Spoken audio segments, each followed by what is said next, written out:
Hello friend, welcome to your own channel daily stock. आज की video में मैं आपको Mrs Bectors food specialities IPO के बारे में बताऊंगा और ये भी बताऊंगा कि इस आईपीओ में आपको अप्लाई करना है और आईपीओ में अप्लाई करने के बाद कितना लिस्टिंग गेन मिलेगा या फिर ये लॉन्ग टर्म के लिए ये आईपीओ बढ़िया है या नहीं। तो पूरी जानकारी मैं आपको आज इस वीडियो में देने वाला हूँ, तो आप इस वीडियो को एंड तक जरूर देखिएगा। ये एक बहुत इंपॉर्टेंट वीडियो है। और अगर दोस्तों अभी तक आपने हमारे चैनल को सब्सक्राइब नहीं किया है तो प्लीज़ आप हमारे चैनल को जरूर सब्सक्राइब कर दीजिएगा, क्योंकि मैं ऐसे ही और आईपीओ की इन्फॉर्मेशन लेकर आता रहता हूं, तो आप उसकी कोई भी वीडियो मिस नहीं कर पाओ। तो इसके लिए आप हमारे चैनल को जरूर सब्सक्राइब कर दीजिएगा। तो सबसे पहले हम ये जानेंगे कि misters Bectors food specialities IPO company क्या काम करती है। सॉरी, आईपीओ मतलब ये तो आईपीओ लेकर आई है, मतलब ये कंपनी क्या काम करती है। देखिए, सबसे पहले ये इनकॉर्पोरेट हुई थी ये 1995 में, मतलब इसको 25 ईयर्स हो गए इंडिया के अंदर कारोबार करते हुए, मतलब 25 साल ये पुरानी कंपनी है ये। अब इनको ऐसा लग रहा है कि ये मार्केट से पैसा उठा सकते हैं। तो देखिए, is one of the leading companies in the premium bakery segment and premium and mid premium biscuit segment in North India। देखिए, इसका मेन कारोबार किधर है? नॉर्थ इंडिया में। कंपनी बिस्किट मैन्युफैक्चर करती है और उसको बेचती है। देखिए, अब इस बार आपको क्या करना है, बिस्किट खा के नहीं, बिस्किट में पैसा लगा के आपको पैसे कमाने हैं। तो देखिए, कंपनी का बेकरी सेगमेंट है। बेकरी सेगमेंट में मतलब जैसे ब्रेड जो होती है, पिज्जा ब्रेड वगैरह, तो वो, और बिस्किट्स। तो बिस्किट तो आप सभी को पता ही है। तो देखिए, इसका मेन जो धंधा है वो है इसका बेकरी सेगमेंट, और बिस्किट का इसका मेन धंधा है। लेकिन अब आप ये सोच रहे होंगे कि बिस्किट का धंधा, तो इसमें मेरे को कैसे मुनाफा होगा, तो वो भी हम जानेंगे। और कंपनी के प्रोडक्ट पोर्टफोलियो को अगर आप देखोगे तो 2 कैटेगरीज ऑफ प्रोडक्ट्स है। एक तो बिस्किट, जिसके अंदर कुकीज, क्रीम्स, मतलब जो कुकीज वाले होते हैं, जो बेकरी वाले बिस्किट ही कहलाते हैं एक तरीके से, क्रीम बिस्किट, क्रैकर्स, डाइजेस्टिव, मतलब जो जिन लोगों को शुगर या फिर बीपी होता है तो उनके लिए डाइजेस्टिव बिस्किट सजेस्ट किए जाते हैं। तो देखिए, कंपनी तरह तरह के बिस्किट बनाती है और इसका मार्केट शेयर भी खासा बढ़िया है, मतलब मार्केट में इसके कस्टमर भी खासे ज़्यादा हैं। तो ये एक बहुत बढ़िया वाली बात है। और बेकरी प्रोडक्ट, जिसके अंदर आप देख सकते हैं ब्रेड, बंस, पिज्जा बेसिस, केक्स, तो ये धंधा जो है एक तरीके से बढ़िया है। मेन बात ये है कि प्रॉफिट मार्जिन धंधे का खासा बढ़िया रहता है इस तरीके के धंधे के अंदर। तो देखिए, ये तो अब आपको पता पड़ ही गया होगा कि कंपनी क्या काम करती है। अब हम आगे और कंपनी के बारे में जानते हैं। अब मैं ये कंपनी के लिए आपके और ब्रीफ में बात बताता हूँ। देखिए, manufactures and sales biscuit under its brand name Mrs Bectors Cremica. ये क्रेमिका इसका जो है वो ब्रांड नेम है, मतलब अगर आप कोई भी इसका बिस्किट खरीदोगे तो उसके ऊपर क्रेमिका लिखा हुआ होगा, मतलब मिस्टर्स बैक्टर्स क्रेमिका लिखा हुआ होगा। लेकिन क्रेमिका एक बड़े बोल्ड लेटर में लिखा हुआ होता है। एक ब्लू कलर का इनका ब्रांड नेम जो लोगो है वो उनका ब्लू कलर से बना हुआ है। मिस्टर बैक्टर्स एकदम नी के बराबर दिखता है। Whereas bakery products are manufactured under the brand name of English Oven। अगर कभी आपने इंग्लिश ओवन का कई मतलब ब्रेड वगैरह अगर आपने खाई है तो वो मैन्युफैक्चर मिस्टर बैक्टर्स फूड के यहीं पर ही होता है। And offered in the premium market segment such as Delhi, NCR, Mumbai and Bengaluru. तो देखिए, ये जो मेन मेट्रो सिटीज हैं वहाँ पर कंपनी का जो मतलब बेकरी के प्रोडक्ट्स हैं वो वहाँ पर सेल होते हैं। तो देखिए, कंपनी का जो मेन कारोबार है वो भी मेट्रो सिटीज में ही है। और अगर मैं 30 जून 2020 की बात करूं तो देखिए, इसका जो बेकरी सेगमेंट है उसमें टोटल 96 प्रोडक्ट्स हैं, और जबकि बिस्किट सेगमेंट के अंदर 384 आइटम, मतलब कंपनी के पास 384 तरह तरह के बिस्किट्स हैं। और मतलब जो बेकरी आइटम्स हैं उसके अंदर कंपनी के पास 96 प्रोडक्ट्स हैं। तो देखिए, कंपनी का जो प्रोडक्ट पोर्टफोलियो है बेचने का वो भी खासा वाइड स्प्रेड है। तो ये बताता है कि कंपनी का धंधा खासा ही बड़ा यहाँ पर आपको नजर आ रहा है। और अगर इसके सारे प्रोडक्ट की बात की जाए तो सारी प्रोडक्ट्स हाउस में मैन्युफैक्चर होते हैं across 6 strategically located manufacturing unit in 5 different cities. इसके मैन्युफैक्चरिंग यूनिट कहाँ पे? देखिए, Maharashtra, Karnataka, UP, Himachal Pradesh and Punjab, in 5 states में इसके मैन्युफैक्चरिंग यूनिट्स हैं। The company has a very strong distribution network of 154 super stockist and 64 distributor. देखिए इसके 644 डिस्ट्रीब्यूटर्स भी है, 154 सुपर स्टॉकिस्ट भी है। उसके अलावा इसकी अगर रिटेल आउटलेट्स की मैं बात करूं तो 4,58,000 कंपनी के रिटेल आउटलेट्स हैं। और प्रीफर्ड आउटलेट्स की बात की जाए तो वो भी लगभग 3,500 के लगभग कंपनी के प्रीफर्ड आउटलेट भी हैं। और कंपनी इसके प्रोडक्ट्स इंडिया के 23 स्टेट्स में बेचती है और एक्सपोर्ट भी करती है under its own brand name and third party private labels to 64 countries all over the world. तो देखिए इंडिया के अंदर 30 स्टेट में से कंपनी का 23 स्टेट में कारोबार है और जबकि बाहर की 200 कंट्रीज में से 64 कंट्रीज में भी कंपनी का प्रोडक्ट बिकता है। तो देखिए मेरे ख्याल से इसका जो प्रोडक्ट है बॉर्बन बिस्किट ये सब है तो वो इसके बारे में ज़्यादा नहीं बताऊंगा, क्योंकि आप सभी को पता है कि ये जो प्रोडक्ट बेचता है उसकी मार्केट में डिमांड खासी बढ़िया है और मतलब ये हर महीने लोग खरीदते हैं, तो ये धंधा कभी बंद नहीं होगा, ये सब मेरा मानना है। अब इसकी मैं आपको कॉम्पिटिटिव स्ट्रेंथ बताता हूँ।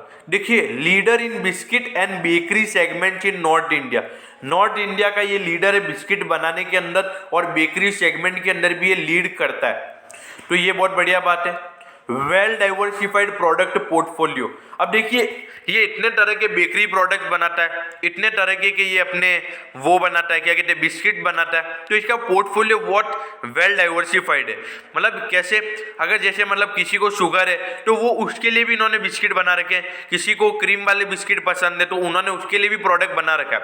तो मतलब कस्टमर को जो प्रोडक्ट चाहिए उसके हिसाब से इनके पास उतने बिस्किट या इनके पास पड़े हुए हैं।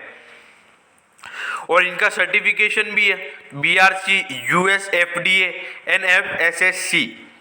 और ये देखिए इंडिया का पहला ये इंडिया की पहली ऐसी कंपनी है जो 64 कंट्रीज में एक्सपोर्ट करती है बिस्किट्स और बेकरी प्रोडक्ट को, तो ये बहुत बढ़िया बात है। देखिए बेकरी प्रोडक्ट थोड़े कम जाते हैं एक्सपोर्ट में, बिस्किट का एक्सपोर्ट खासा ज़्यादा होता है, क्योंकि बेकरी का क्या कहते हैं कि एक्सपायरी 1-2 हफ्ते की होती है, मतलब अगर वो बनता है तो 1-2 हफ्ते में उसकी एक्सपायरी होती है, तो उसको एक्सपोर्ट करना थोड़ा मुश्किल होता है। और मॉडर्न प्रोडक्शन प्रोसेस, मतलब आज के ज़माने की जो लेटेस्ट मशीन्स है उसको ये इन्होंने लगा रखी है, तो वो भी एक बहुत बढ़िया बात है। अब strong sales and distribution network, इसका डिस्ट्रीब्यूशन नेटवर्क और सेल्स भी इसकी खासी बढ़िया है। और वो तो मैंने आपको पहले ही बताया था कि कंपनी के जो डिस्ट्रीब्यूशन है टोटल 644 कंपनी के डिस्ट्रीब्यूटर्स हैं, जो बताता है कि कंपनी के डिस्ट्रीब्यूटर्स खासे ज़्यादा है और इंडिया के 23 स्टेट में इसका कारोबार होना बहुत बढ़िया बात ये दिखाता है। अब मैं आपको कंपनी के प्रमोटर्स के बारे में बताता हूँ। ये प्रॉम्प्टर्स लिखा हुआ आ रहा है, वो थोड़ी सी गलती हो जाती है कभी कभार मेरे टीम मेंबर से, तो कोई बात नहीं। इसके जो प्रमोटर है, भले ही कंपनी का नाम मिस्टर बैक्टर है, लेकिन इसके जो प्रमोटर है वो मिस्टर अनूप बैक्टर है। मतलब मिस्टर अनूप बैक्टर इसमें क्या कहते हैं कि प्रमोटर है इस कंपनी के। अब आप ये देखिए कंपनी के फाइनेंशियल्स को आप सही से देखिएगा, ये जो अमाउंट है ये करोड़ में यहाँ पर ये लिखा हुआ है इन INR करोर्स। तो सबसे पहले हम रेवेन्यू पे नज़र डालेंगे। रेवेन्यू मतलब कंपनी की कितनी सेल्स हुई है। देखिए आप यहाँ से देखिए 2018 में 695.8 करोड़, फिर उसके बाद यहाँ पे 786 करोड़, मतलब लगभग 12% का कंपनी के रेवेन्यू में ग्रोथ देखने को मिला अगर मैं 18 के मुकाबले बात करूँ तो। फिर FY 2020 में 21 करोड़ की यहाँ पर आपको गिरावट देखने को मिली है, और अगर मैं इसको परसेंटेज वाइज देखूं तो 3% का यहाँ पर आपको डिक्लाइन देखने को मिला है। अब ये हाफ ईयर है, 438.6 करोड़ यहाँ पर सिर्फ 6 महीने में आपको इतना रेवेन्यू कंपनी की तरफ से देखने को मिल गया।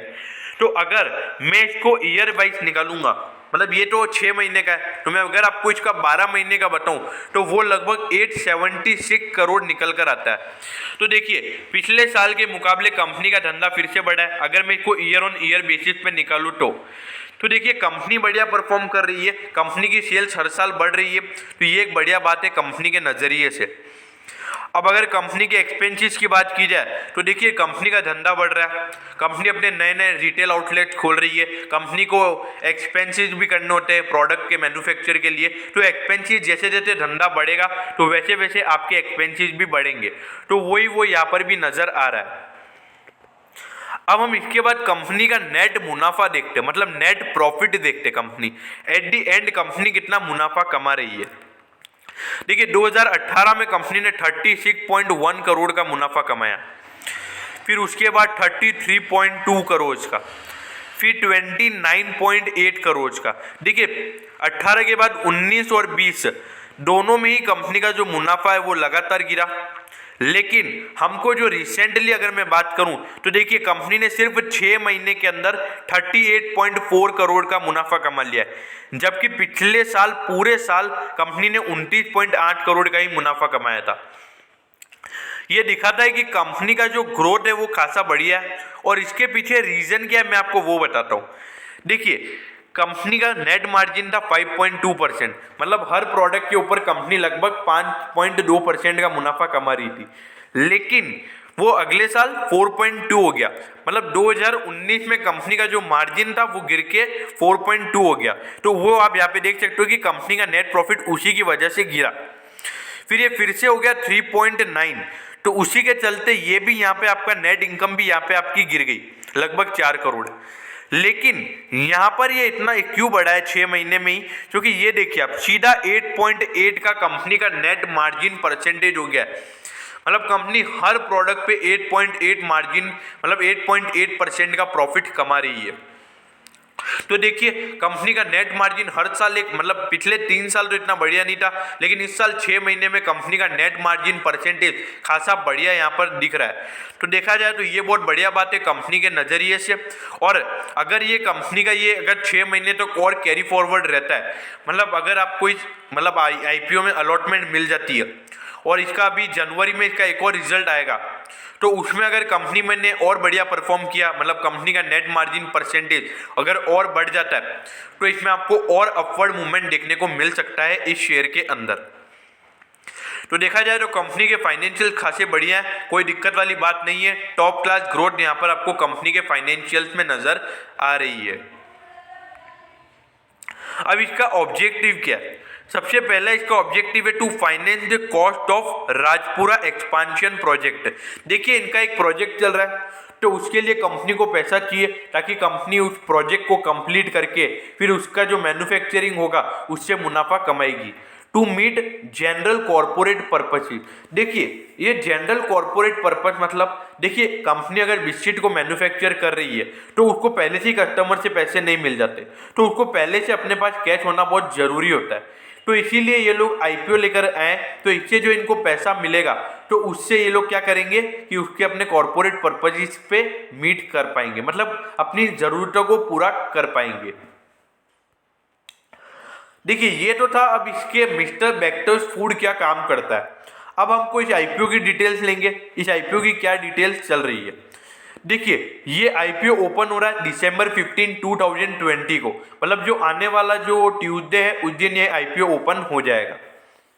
इसकी क्लोजिंग डेट है 17 दिसंबर 2020, मतलब ये IPO आने वाला जो थर्सडे होगा उस दिन ये क्लोज हो जाएगा। अगर मैं इसकी इश्यू टाइप की बात करूं तो बुक बिल्ड इश्यू IPO ये है। इसकी फेस वैल्यू यहाँ पर एक शेयर की यहाँ पर एक 10 रुपये की फेस वैल्यू है, जो एक बढ़िया है। अब अगर मैं इसकी IPO की प्राइस की बात करूं तो इसका प्राइस बैंड निकल कर आता है 286 से 288 रुपीज़। अगर आप रिटेल इन्वेस्टर्स हैं तो आपके लिए 288 रुपीज़ पर शेयर आप मान के चलें। अब इसका मार्केट लॉट है 50 शेयर्स का, तो मतलब अगर आपको इसमें एप्लीकेशन लगानी है तो मिनिमम 50 शेयर्स के लिए आपको एप्लीकेशन लगानी पड़ेगी। मतलब 288 इंटू 50 मतलब लगभग 14,440 रुपये आपके पास होने चाहिए अगर आपको इस IPO में एप्लीकेशन लगानी है तो। अब उसके बाद ये IPO लिस्ट हो रहा है, BSE पे भी लिस्ट होगा, NSE पे भी लिस्ट होगा। अगर इसके इशू साइज की बात करें तो कंपनी का ये जो इशू साइज है वो है 540.54 करोड़ का, मतलब इशू मतलब छोटा सा ही है। और फ्रेश इशू की बात करें तो 40.54 करोड़ का कंपनी का फ्रेश इशू है, मतलब इस कंपनी इस पैसे को अपने धंधे को बढ़ाने में लगाएगी। और ऑफर फॉर सेल मतलब जो कंपनी के ओनर्स हैं वो अपना स्टेक बेच रहे हैं, तो कंपनी के ओनर्स यहाँ पे 500 करोड़ का स्टेक यहाँ पर बेच रहे हैं। अब इसका टेंटेटिव टाइम टेबल, ये 15 तारीख को ओपन होगा, ये मैंने आपको बता दिया। अलॉटमेंट डेट मतलब 22 तारीख को कंपनी का डिसाइड करेगी किसको देना है किसको नहीं देना है, वैसे वो कंप्यूटर के बेसिस पर ही होता है। तो 23 तारीख को आपको पता पड़ जाएगा कि आपको शेयर का अलॉटमेंट हुआ है या नहीं, अगर आपने अप्लाई किया है तो। और अगर आपको अलॉटमेंट नहीं मिलती है तो आपको रिफंड मिल जाएगा, मतलब आपकी जो अमाउंट है वो अनब्लॉक हो जाएगी। और अगर आपको अलॉटमेंट मिल जाता है तो आपके खाते में मतलब जो आपका डीमेट अकाउंट होगा उसके अंदर शेयर ट्रांसफर हो जाएंगे 24 दिसंबर तक। और ये आईपीओ लिस्ट हो रहा है 28 दिसंबर 2020। तो देखिए मेरे ख्याल से ये इस साल का लास्ट आईपीओ है। मेरे ख्याल से इसमें एक अच्छा खासा और आपको सब्सक्रिप्शन देखने को मिल सकता है। अब इसका आप है ना लॉट साइज देखिए इसका 14,400, सॉरी मैं पहले 14,440 बोल गया था, थोड़ी सी गलती हो गई मेरे से। लेकिन हाँ, ये अगर आपको इस आईपीओ में अप्लाई करना है तो आपके पास मिनिमम 14,400 रुपये होने चाहिए। और अगर आप रिटेल कैटेगरी में डालना चाहते हैं तो आप मैक्सिमम 13 लॉट के लिए अप्लाई कर सकते हो, जिसका अमाउंट निकल कर आता है 1,87,200 रुपीज़। तो मिनिमम आपको एक लॉट लगा सकते हो आप, और मैक्सिमम आप 13 लॉट लगा सकते हो अगर आप रिटेल कैटेगरी में हो तो।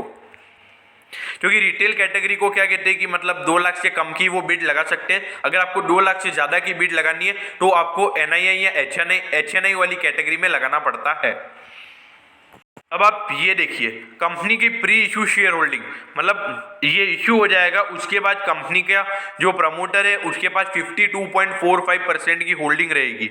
तो मतलब ये जो इसके प्रमोटर है वो लगभग 48% की यहाँ पर वो अपनी होल्डिंग को बेच रहे हैं। तो ये है।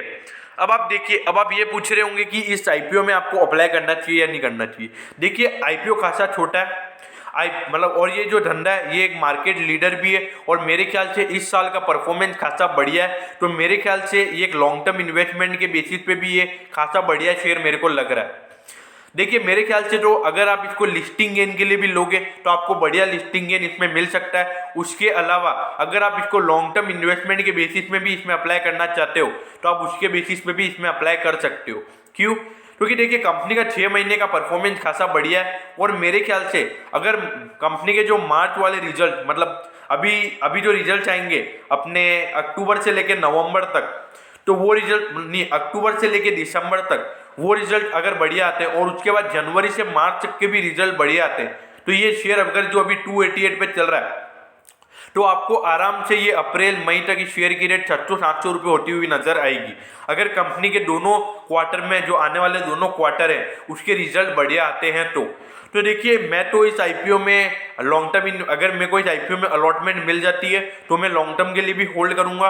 और लिस्टिंग गेन के अगर मतलब मेरे को मिनिमम अगर 100% का इसमें लिस्टिंग गेन मिल जाता है तो मैं उसी वक्त इसको सेल कर दूंगा। देखिए मेन बात तो यही है कि सब्सक्रिप्शन मिलना ही बहुत मुश्किल है, क्योंकि आराम से इसका अगर मैं ग्रे मार्केट प्रीमियम की बात करूं तो आज इसका ग्रे मार्केट प्रीमियम 170 रुपये चल रहा है। मतलब अगर मैं परसेंटेज वाइज की बात करूं तो 59% का इसका ग्रे मार्केट प्रीमियम चल रहा है। तो उसके मुताबिक लग रहा है कि इसमें भी सब्सक्रिप्शन खासी मोटी होगी, और मेरे ख्याल से इसमें भी आपको क्या कहते हैं कि अलॉटमेंट मिलने के चांस खासे कम होंगे, जैसे आपको बर्गर किंग में कम थे। लेकिन इसमें मेन बात यह है कि रिटेल पोर्शन यहाँ पर 35% दिया हुआ है, तो उसके हिसाब से थोड़े से चांस यहाँ पे रिटेल के ज़्यादा हो सकते हैं। तो मैं होप करता हूँ कि आपको वीडियो अच्छी लगी होगी, और अगर आप इस आईपीओ में अगर आपको बाद में एप्लीकेशन मिलती है तो कमेंट सेक्शन में जरूर बताइएगा। अगर आपको बर्गर किंग इंडिया में एप्लीकेशन मिली है तो आप उसके रिगार्डिंग भी कमेंट कीजिएगा कि हाँ आपको अलॉटमेंट मिली है, और नहीं मिली है तो उसके रिगार्डिंग भी आप कमेंट कीजिएगा। और अगर ये आईपीओ वाली वीडियो अगर आपको बढ़िया लगी हो, आपको सारी चीज़ें अच्छे से समझ में आई हो, तो आप उसके प्लीज़ वीडियो को लाइक कर दीजिएगा और अपने दोस्तों के साथ शेयर कीजिएगा जिनको इस आईपीओ के बारे में जानना है। Okay, thank you.